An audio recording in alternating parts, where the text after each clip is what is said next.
بۆ ژیان نەخێر بۆ مادە هۆشبەرەکان ئەمە دروشمی ڕاکردنێکی ماوە درێژ بوو کە لە سلێمانی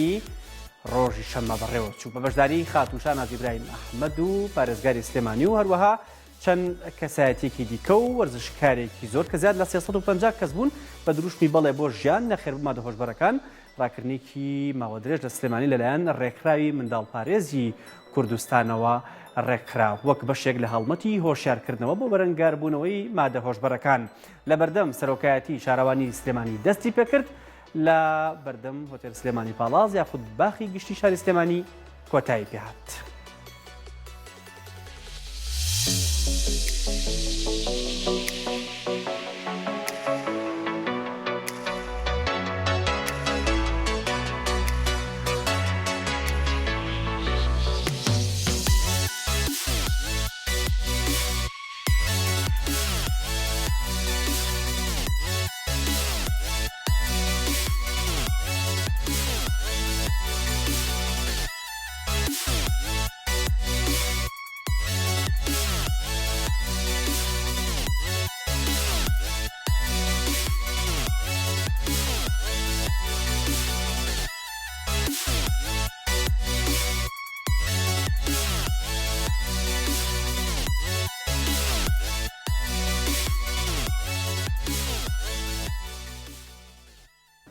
پێشەکی دەستخۆشی لە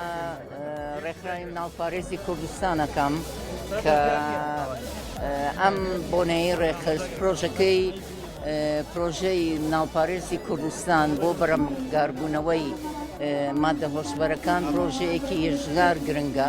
پێویستە کاتن هەموو لایەکمان بە میدیاوە و بە حکوومەتەوە بە ڕێکخراوە غەیرە حکومیەکانەوە و بە حەزبەکانیشەوە هەموو پاڵپشتی یەکتری بین چونکە ئەم پرۆژەیە بە تەنیا بە یەک لایەن بە یەک جیهەت بە یەک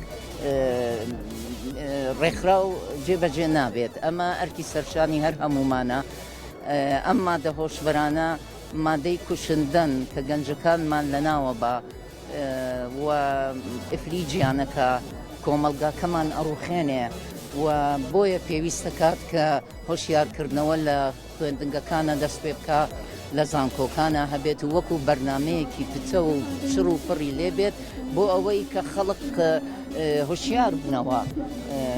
من قسەکانی دکتۆر هەواڵم زۆر پێ باش بوو هیوادارم سوود لەو قسانە وەربگیرن وەربگیرێت گەنجەکانمان عەفو لێی بن و لێی بنەوە ئەو قسانە و لە ناوچوونی ژیانی کەسێک زۆر زەحمەتە کە بە ئەم قەست وای لێ بکرێت پێویستە حکوومەتیش ئیجراعاتێکی زۆر تند بگرێتە بەرامبەر بە هەموو بازرگانانی مادەی هۆشبەر و سزا قورسترین سزا کە لە یاسایە هەبێت بەرامبەریان جێبەجێ بکرێت و زۆر سوپاسانەکەم.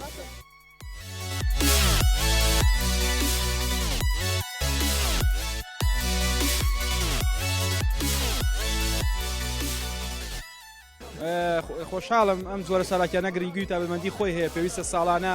بەڕاستی کاتێک یان ڕۆژێک دیاری بکرێت بۆ ئەمزادەریم ساڵاکیانە چونکە وەک دەزانین ئێستا کۆمەڵگەی نێودەوڵەتی بەدەست مادەی هۆشبەرەوە دەناڵێنێت ئەم زۆرە ساڵاکیانە زۆر گرنگە بۆ هۆشیارکردنەوەی تاکانی کۆمەلگا بەڕاستی ئەم ڕۆژ بە نسبەت ئەم ڕاکردە ماوە درێژەوە دەتوانم بڵێم بە شێوەیەکی زۆر باش ڕێکخرا بوو لە دەستگای میدیایی کوردستان بەندە کاک شێخ کاروان کاک حسێن سەوسەخانی وەکو نوێنەری ئافرەتان لێرە بەشدار بوو خۆشحاڵ بووم کە بەڕاستی دەستخۆشی لە مناڵپارێزی کوردستان دەکەم بۆ ڕێخستی چالاکیەکە بە شێوەیەکی سەرکەوتوانە بەڕێوەچوو وەڵا لەو تقریباً سەر و 300 کەس بەشداری کردووە ژمارە توانیم پلەی 62 بەدەست بێنەوە.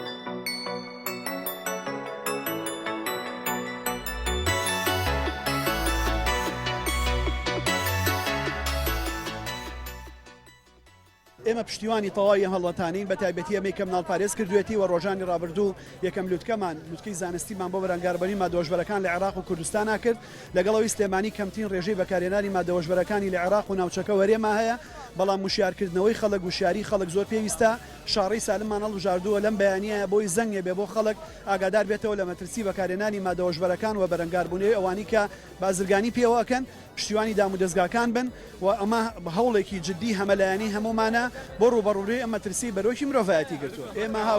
هاوکار و پشتیوانی لە هەموو ئیشەکان یانانە گەرەمە پشتیوانیمان کردوون چونکە ئیشێکی کرددارین ئیشەکەن بە ئاراستی خزمەتکردنی کۆمەڵگا.